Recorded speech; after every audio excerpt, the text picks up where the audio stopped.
Thanks, Tucker. Well, it's a disturbing trend.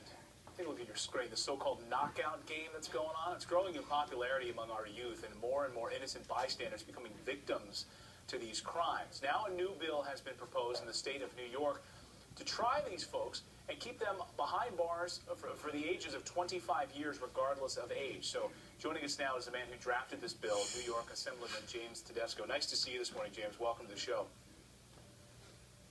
Well, it's good to be with you. Unfortunately, it's a discussion about some very negative aspects of our young people in our society, but we have to address it. When did you first learn about this, and what did you think when you first started seeing these videos appearing?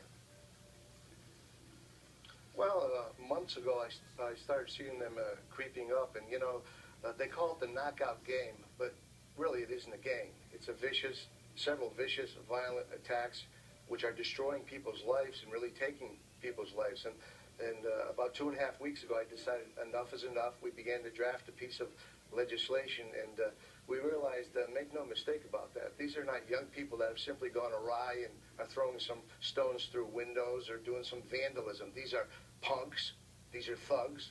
These are cowards, disregarding age, young or old, female or male. We just had a 78-year-old woman in New York State who was knocked out senseless with one punch, a 12-year-old boy, and they're trying to gain status within the group of their gangs. The more knockouts they get, the more status they get. That's why it's reaching epidemic levels. So we decided that enough is enough, and we've drafted the Knockout Deterrent Act. I mean, I was saying this to myself last night. I said, they have got to come up with harsher penalties. They've got to set a precedent here. They've got to put these folks behind bars for a long time and to really set as an example in the rest of that community so they stop this. How long of sentences are we talking here? Do you think that you'll get this pushed through?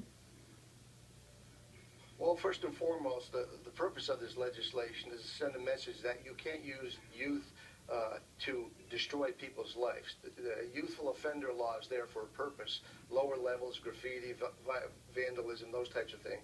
For this law, after they do these types of crimes, they knock people senseless. They beat their chest. You've seen it on the websites and act like big men. Well, we need a big man piece of legislation and some big man penalties, and that's what the Deterrent Act would do.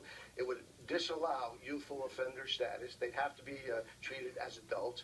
It becomes a B felony, which is from 5 years to the lowest, up to 25 years potentially. Wow. And all those kids who are part of the gang, dancing around, cajoling, putting it on video and putting it on websites, they would be subject to the same penalties. Wow. We've got a good sponsor in the Senate, Senator Hugh Farley, who's a majority sponsor there. We're circulating it with our other colleagues, and the message we have to send is this is not a video game where you can knock people out or hurt them seriously and they jump back up and you start the game over again. This is real life, and we have to protect innocent, honest, law-abiding citizens. Look, a lot of these kids have had bad family lives. We understand that, but we have to protect the innocent people who are being impacted by this.